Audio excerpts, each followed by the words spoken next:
بیٹے کی شادی کی, بہو گھر لائے, ابھی 2 دن نہیں گزرے تھے کاروبار میں نقصان ہو گیا, یا گھر کا کوئی فرد فوت ہو گیا, یا کوئی جانور مر گیا, تو کہا کہ یہ منحوسہ آئی ہے تو ہمارا یہ نقصان ہو گیا.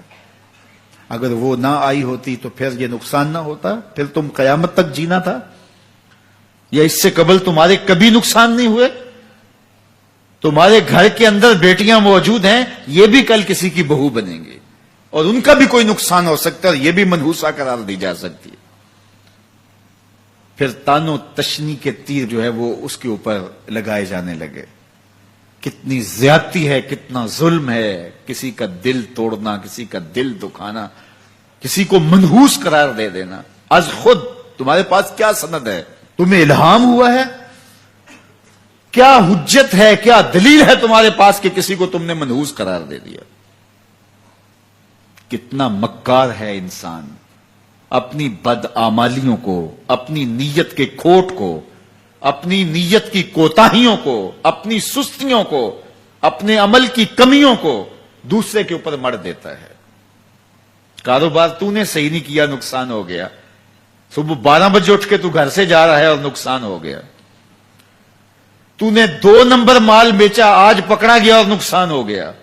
تم نے ٹیکس نہیں دیا, تم نے زکات نہیں دی, تم نے دروازے پہ کھڑے ہوئے سائل کو جھڑکا, نقصان ہو گیا. یہ تمہارے پاپ ہیں جو مصیبت بن کے تمہارے سامنے آتے ہیں. یہ تمہاری بے تدبیریاں ہیں, تمہاری ناحکمتیاں ہیں, یہ تمہاری بے احتیاطیاں ہیں, یہ تمہارا تکبر ہے, یہ تمہارا غرور ہے, یہ تمہارا عجب ہے, یہ تمہاری ریاکاری ہے, یہ تمہاری خیانت ہے, یہ تمہاری دھوکہ بازی ہے, یہ تمہارے قلب کے اندر چھپی ہوئی نفرت ہے جو آج تمہیں مصیبت بن کے جس کا سامنا کرنا پڑ رہا ہے.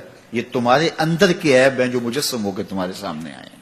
اللہ تعالیٰ نے قرآن مجید میں ارشاد فرمایا, وَمَا أَصَابَكُم مِّن مُّصِيبَةٍ فَبِمَا كَسَبَتْ أَيْدِيكُمْ, جو تمہارے اوپر مصیبت آتی ہے وہ تمہاری اپنی کرتوتوں کی وجہ سے آتی ہے. بیماری آئی تمہارے پرہیز نہ کرنے کی وجہ سے آئی, بیماری آئی تمہارا زیادہ کھا لینے کی وجہ سے آئی, بیماری آئی تمہارا نامناسب غذا لینے کی وجہ سے آئی, بیماری آئی وقت پہ سوئے نہیں, وقت پہ اٹھے نہیں, تم نے کسی سے زیادتی کی. بیماری تمہاری بدعمالیوں کی سزا ہے. مصیبت کا آنا, تکلیف کا آنا تمہاری بدعمالیوں کی سزا ہے. اور منحوسہ یہ خاندان کی خاتون ہے. تو یہ دوسرے کے اوپر مڑ کے اپنی کوتاہی, اپنی غلطی دوسرے کے اوپر لگا دی اور اس کو منحوس قرار دے دیا. اگر کسی کا کام تمہیں دیکھ کر کے اچھا نہ ہو تو پھر تم بھی منحوس قرار پائے نا. اگر آج تم کسی کی بہن کو, کسی کی بیٹی کو منحوس قرار دیا ہے اور خاندان کے اندر اس کو منحوس مشہور کر دیا ہے, تو اگر کوئی یہ مشق تمہاری ماں پہ کرے, تمہاری بہن کو منحوس قرار دے دے, تمہاری بیٹی کو منحوس قرار دے دے, تو تمہارے دل پہ کیا گزرے گی؟ یہ کتنا ظلم ہے, کتنی بڑی زیادتی ہے کہ آج خود کسی کو منحوس قرار دے دیا. کوئی منحوس نہیں ہے, کوئی لمحہ منحوس نہیں ہے, کوئی شخص منحوس نہیں ہے, کوئی وقت منحوس نہیں ہے, کوئی گھڑی منحوس نہیں ہے. مصیبت کا آنا, تکلیف کا آنا تمہاری بدعمالیوں کی سزا ہے. لیکن قرآن نے کیا خوب بات فرمائی, وَيَعْفُو عَنْ كَثِيرٍ, ابھی تو بہت ساری باتیں ہم معاف ہی کر دیتے ہیں. تم نے کوئی گناہ کیا, پھر تمہارے ہاتھ اٹھ کے ہم نے معاف کر دیا. تم نے کوئی گناہ کیا, تم نے صدقہ کیا, ہم نے معاف کر دیا.